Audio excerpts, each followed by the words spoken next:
First News with Keeler in the morning on WIBX and WIBX950.com. Dr. Chmelewski is on the line right now from the Falcon Clinic, who's done a lot of research on COVID. Doc, good morning.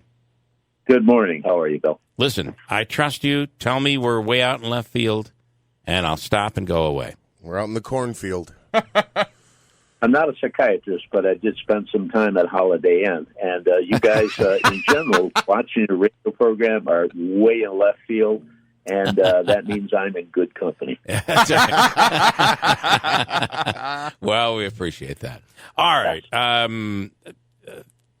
Listen, I think, what are your thoughts on the variant and the potential for further variants based on the number of people who have not gotten vaccinated? And schools going back in session, and what we're starting to see is an uptick here this summer in the cases. And you know what that means. It's going to mean schools are going to start to require masks. It happened in Whitesboro. People are up in arms over it. Are masks hurting our children? Right. Well, first of all, let me go on record, and I'm sure you know this, that I am totally in favor of vaccination. Yep. The other thing is that I'm totally in favor of masks of various types, but especially those that are the higher quality ones. Yeah.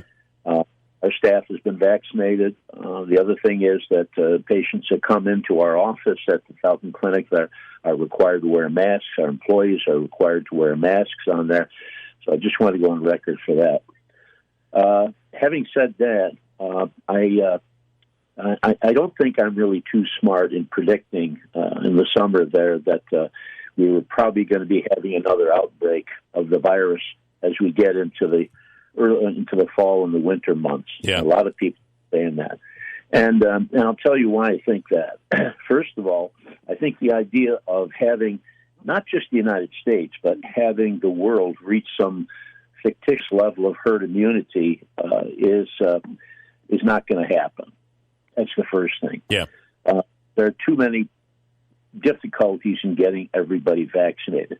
So, for example, I know in the Wall Street Journal a couple of days ago, there were a number of religious and medical groups that they spoke to the president and the administration that we need to get more vaccines out worldwide for people to get them to, basically combat the virus. Mm-hmm. And I agree with that. I'm in favor of that. I think that's a great humanitarian thing. But let's say, for example, if how are you going to do this? If you were able to fly out 8 billion doses of the vaccine everywhere in the world, have people ready at their stations there, and all of a sudden, in one lockstep, you would have everybody vaccinated, all right? I think you might have something there. But, of course, that's not going to happen. You have transport there. You have temperature problems there, the different, all kinds of things. Yeah. Improperly measured and given doses, et cetera, et cetera. So it's not going to happen. The other thing is that I don't mean to be political, but practically you have people going through our borders who are either not tested because they ran away from the Border Patrol, or even if they were tested, they're released in our communities. So there is a constant infection going on in our society there. Yeah. And I think that is, I don't know how big it is, but I mean that is also another source of there being transmission. Sure. The other thing is, I don't know if you know this, that I was a scientist before I was a physician.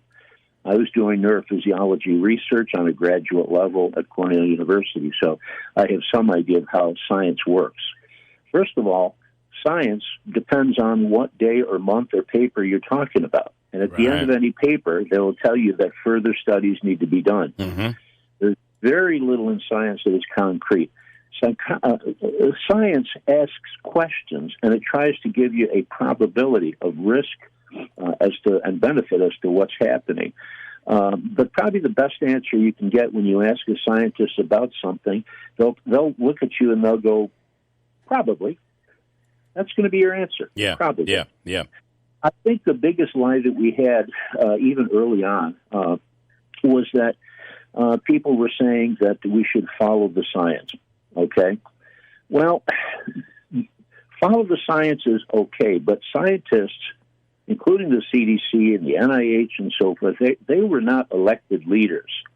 They're not our commanders, right. if you want the military thing. Yep. And yet what we did was we foisted on them a power that was unheard of before, you know? Yep. We leaders, we have people that we elect, and they make decisions, right or wrong, whatever, okay? But that's where the orders have to come from in our society. Right now we're having a debate on masks in school, returning, lockdowns, vaccinations, passports, and all this other stuff. I wish that debate was healthy, but from the beginning, it has been a political thing, and it's not based on science. Yeah. I'll give you one example here. Just lately, maybe you reported this, that the CDC is now saying that pregnant women, breastfeeding women should be getting the vaccine. Yes, yeah, right? I saw that yesterday. Yep.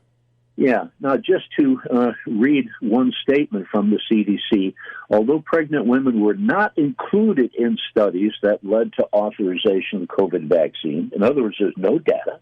Wow. The CDC experts say real-world experience of tens of thousands of women shows that the shots are safe for them, and that when giving during pregnancy may offer some protection to newborns.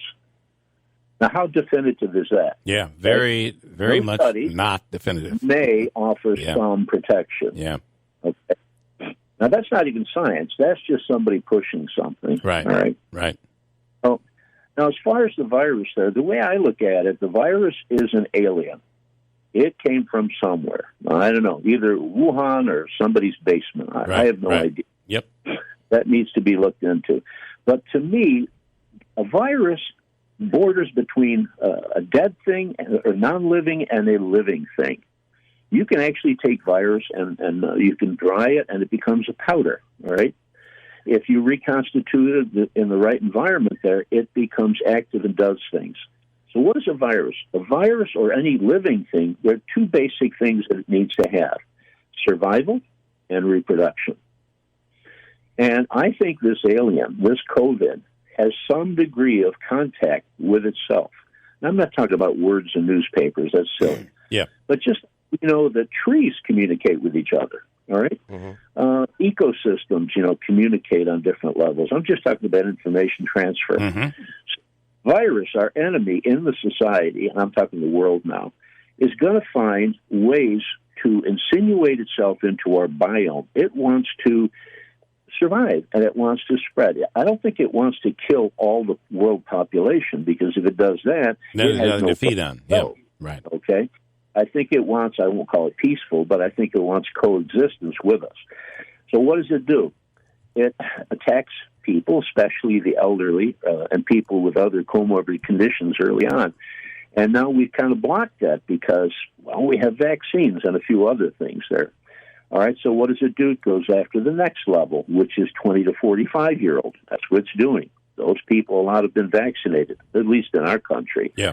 And it's going to be going after other populations there throughout the world, and until it finds an equilibrium on there. And I think what's happening is you're going to see that. It's going to be around with us for a long time. Do you feel the next step could be really what we're seeing now is in places like Louisiana where toddlers and infants are in ICU right now with COVID.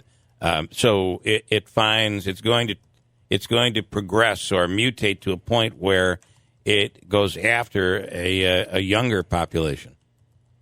Well, we're already seeing that, and I think that is definitely a possibility. I don't know exactly how many kids are in ICU and all that other stuff. I do know that in the last year, during the pandemic, up until I think it was February of this year, there have been tens of thousands of kids who were hospitalized for COVID, but there were about 385 deaths.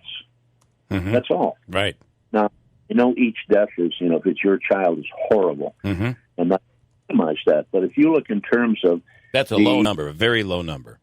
Hundreds of millions of people, both kids and adults, who have been infected,